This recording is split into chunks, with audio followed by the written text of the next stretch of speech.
మదనపల్లిలో చిన్నారి హత్య కేసు హంతకుడు కులవర్ధన్ మృతదేహం హాస్పిటల్ మార్చరీలో ఉంది. పోలీసులు సమాచారం ఇచ్చినా కుటుంబ సభ్యులెవరూ రాలేదు. పోస్టుమార్టం సమయంలో కులవర్ధన్ పెద్దమ్మ పెదనాన్నలు వచ్చారు. ఆ తర్వాత వాళ్లు వెళ్లిపోయారు. పంచనామా పూర్తి చేసి 24 గంటలు దాటినా మృతదేహాన్ని తీసుకువెళ్లడానికి ఎవరూ ముందుకు రావటం లేదు. మదనపల్లి ప్రభుత్వ హాస్పిటల్ మార్చరీలోనే నిందితుడి మృతదేహం ఉంది. ఎవరూ రాకపోతే మున్సిపల్ సిబ్బందితో అంత్యక్రియలు నిర్వహించే అవకాశం ఉంది.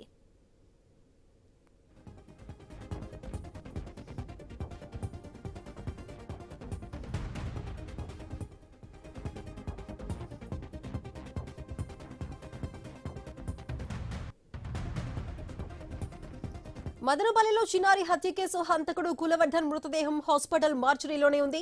పోలీసులు సమాచారం ఇచ్చిన కుటుంబ సభ్యులు ఎవరూ రాలేదు. అయితే దానికి సంబంధించి పూర్తి అప్డేట్స్ మా ప్రతినిధి గోపినాథ్ అందిస్తారు. గోపినాథ్, చెప్పండి, ఆ కులవర్ధన్ డెడ్ బాడీకి సంబంధించి ఇంకా కుటుంబ సభ్యులు ఎవరూ రానట్లే తెలుస్తుంది. మరి దానికి సంబంధించి నెక్స్ట్ అధికారులు ఏం చేయబోతున్నారు?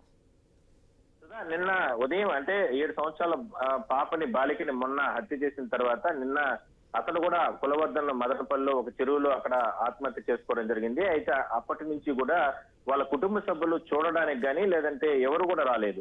అయితే నిన్న వాళ్ళ కుటుంబ సభ్యుల్లో కొందరైనటువంటి పెద్దమ్మ పెదనాన్ని పిలిపించి అది కులవర్ధనే మృతదేహమా అనేది గుర్తించేందుకు మాత్రం పోలీసులు పిలిపించి ఆ రకంగా అంటే నిర్ధారణ చేసుకున్నారు. దాని తర్వాత పోస్ట్ మార్టం నిర్వహించారు. అయితే ఇప్పటి వరకు కూడా ఎవరూ రాకపోవడంతో పోలీసులు తర్వాత చర్యలు తీసుకోబోతున్నారు.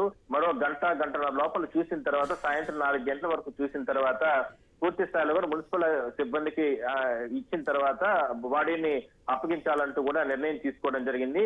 అయితే ఇంత దుర్మార్గంగా తన కొడుకు తన కడుపులో పుట్టి ఈ రకంగా ఇంత బిడ్డ పైన అఘాయిత్యాన్ని చేశారు కాబట్టి అతను చనిపోయినా కూడా మేము అతను చూడడానికి మేము రాలేదంటూ కూడా పోలీసుల వద్ద కూడా ఆ తల్లి మొరపెట్టుకున్నట్లు తెలుస్తా ఉంది. అందువల్లనే ఆ తల్లితో పాటు ఎవరైతే కులవర్ధనకు సంబంధించిన తల్లితో పాటు వాళ్ళ కుటుంబ సభ్యులు బంధుమిత్రులు ఎవరూ కూడా ఆ బాడీని చూడడానికి కానీ కులవర్ధన పార్థివ దేహాన్ని చూడడానికి ఎవరు కూడా రాకపోవడంతో పోలీసులు కానీ డాక్టర్లు అదేవిధంగానే అధికారులు పూర్తి స్థాయిలో ఇంకా ప్రభుత్వ పరంగా అంటే ఒక అనాథ శవంగా అతని దహన క్రియలు నిర్వహించడానికి అయితే ఏర్పాట్లు జరుగుతున్నాయి. మరో 4-4.5 గంటల తర్వాత ఆ కార్యక్రమాలు కూడా నిర్వహించే అవకాశం అయితే ఉంది. సుధా.